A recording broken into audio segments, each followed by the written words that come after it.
उत्तराखंड में बीते कई महीनों से एलटी चयनित अभ्यर्थी अपनी नियुक्ति की मांग सरकार से कर रहे हैं। अपनी मांग को लेकर एलटी अभ्यर्थी शिक्षा निदेशालय में धरने पर डटे हैं। यूकेएसएससी की परीक्षा पास करने के बावजूद पिछले 6 महीनों से राज्य के शिक्षित 1352 अभ्यर्थी अपना नियुक्ति पत्र लेने के लिए दर दर की ठोकर खा रहे हैं, लेकिन सरकार और सरकारी सिस्टम उनकी समस्या के समाधान प्रति उदासीन रवैया अपनाए हुए हैं, जिसके कारण आज इतनी बरसात के मौसम में खुले आसमान के नीचे भीगते हुए चयनित अभ्यर्थियों को सड़क पर धरने में बैठना पड़ रहा है। आज कांग्रेस प्रदेश अध्यक्ष करण माहरा धरना दे रहे चयनित अभ्यर्थियों के बीच पहुंचे और उन्हें अपना समर्थन दिया। उन्होंने कहा कि सरकार के मुख्य अधिवक्ता को कोर्ट में इनका पक्ष रखना चाहिए था, लेकिन ऐसा नहीं हुआ, जो दुर्भाग्यपूर्ण है। उनका कहना है कि यदि जरूरत पड़ी तो मुख्यमंत्री, शिक्षा मंत्री और मुख्य सचिव से मिलकर यह आग्रह किया जाएगा कि मुख्य अधिवक्ता को स्पेशली यह कहा जाए कि इस केस को देखें, ताकि चयनित अभ्यर्थियों की समस्या का समाधान हो सके। उन्होंने आश्वस्त किया कि जल्द ही उनकी नियुक्ति के लिए हर संभव प्रयास किया जाएगा।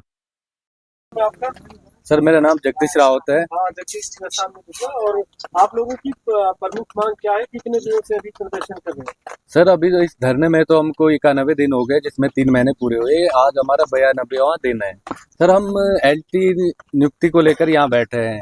हमारे विगत 6 महीने से नियुक्ति प्रक्रिया रुकी हुई है। हमें सिर्फ अपॉइंटमेंट लेटर जारी होना था सर, लेकिन सरकार के ढीले रवैया, उनके झूठे आश्वासन के चक्कर से आज हम चयनित शिक्षक की आपके सामने देखो इस तरीके से सड़क के किनारे बैठे हैं।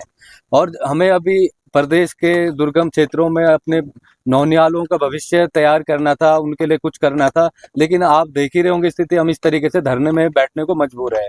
हम कई दफा मुख्यमंत्री, शिक्षा मंत्री को मिल चुके हैं। वो कहते हैं कि हमारे संज्ञान में मामला है, हमें भी शिक्षक चाहिए, लेकिन कोर्ट में मामला लंबित है, जो सिर्फ निराधार केस है। 2 लोगों के वजह से 1352 का चयन रुका है। एक तरफ जहां चुनाव प्रक्रिया इनकी स्टे आता है, आपने भी देखा होगा विगत दिनों, तो 3 दिन में डबल बेंच में लगातार महाधिवक्ता उसमें पैरवी करते और कोर्ट से स्टे बहाल हो जाता है। वहीं हमारे कोर्ट केस में जब 14 जुलाई को सुनवाई होती है, जज साहब खुद कहते हैं ये तो फर्जी केस है, इसमें तो वो जुर्माना लगना चाहिए।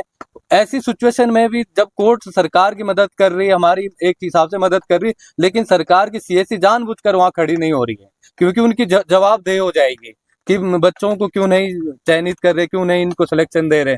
तो कितना बड़ा संवेदनशील मामला है ये, देखिएगा आप। जब जज साहब खुद कहते हैं कि ये निराधार केस है, इसमें जुर्माना लगना चाहिए, तो कोर्ट का बहाना है सिर्फ भर्ती को लटकाना सरकार का एक उद्देश्य है। हम ये चाहते हैं कि 25 जुलाई को हमारी सुनवाई दोबारा लगी है माननीय हाईकोर्ट में। इसमें सरकार की सीएससी जैसे चुनाव को प्रक्रिया को बहाल कराया, शिक्षकों की भर्ती को भी बहाल कराए। सिर्फ 2 बच्चों की वजह से 1352 लोग क्यों सफर करें? आप देख ही रहे होंगे इस तरीके से शिक्षक बन रहे हैं। हमने प्रदेश का, देश का भविष्य आगे बनाना है। हम इस तरीके से बैठे, ये कोई उचित थोड़ी है, ये सरकार के लिए उचित थोड़ी है।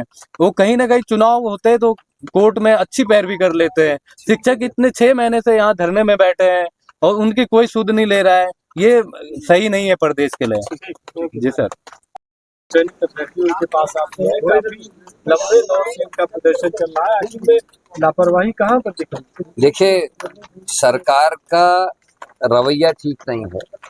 मैंने अभी उदाहरण दिया, कोरोना में जिन कर्मचारियों से इन्होंने लोगों की सेवा कराई, अपनी जान खतरे में डाल के, अपने बच्चों की जान खतरे में डाल के, वो हमारी बहनें और हमारे छोटे भाई उस समय कोरोना के मरीजों की सेवा कर रहे थे, उनको खतरा था अपनी जान का। और जब माहौल था तो उस समय उनके गुलाबों के फूलों की वर्षा भी की गई, और जैसे ही कोरोना खत्म हुआ उन सबको मार के बाहर किया गया। इन्हीं देहरादून की सड़कों में उनके ऊपर लाठीचार्ज हुआ, उनको मारा पीटा गया।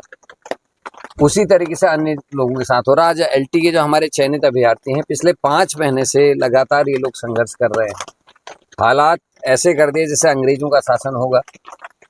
सब अच्छे घरों के पढ़े लिखे बच्चे हैं और निदेशालय से बाहर खदेड़ा। आज ऐसी बारिश में, धूप में ये लोग इस तरीके से सड़क के किनारे बैठने के लिए मजबूर हैं और योग्य हैं और चयनित हैं। सबसे बड़ी बात है, इनका पक्ष रखने के लिए सरकार के मुख्य अधिवक्ता को कोर्ट में इनका पक्ष रखना चाहिए था, लेकिन दुर्भाग्य के साथ ये कहना पड़ रहा है कि सरकार का ध्यान नहीं है। जब किसी मंत्री के विभाग की सीबीआई जांच की बात अगर हाईकोर्ट करता है तो उसमें सरकार सुप्रीम कोर्ट चले जाती है। किसी विधायक या मंत्री के खिलाफ कोई मामला होता है तो उसमें सरकार पूरी तरीके पैरवी करती है। और इन बच्चों के भविष्य का जहां सवाल है और ये चयनित और योग्य लोग हैं, इनके मामले में अधिवक्ता को समय नहीं मिलता।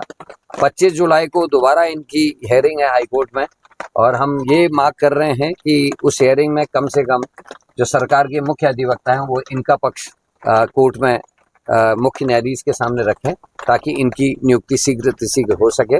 और इसके लिए मैं इनको आश्वासन दे रहा हूँ कि मैं इनकी बात मुख्यमंत्री से और शिक्षा मंत्री से और जहाँ और भी अगर बात करनी होगी, मैं आज हम चीफ सेक्रेटरी से भी टाइम मांगेंगे, उनसे भी हम कहेंगे कि इनके लिए मुख्य अधिवक्ता को स्पेशली ये कहा जाए कि इस केस को वो खुद देखें।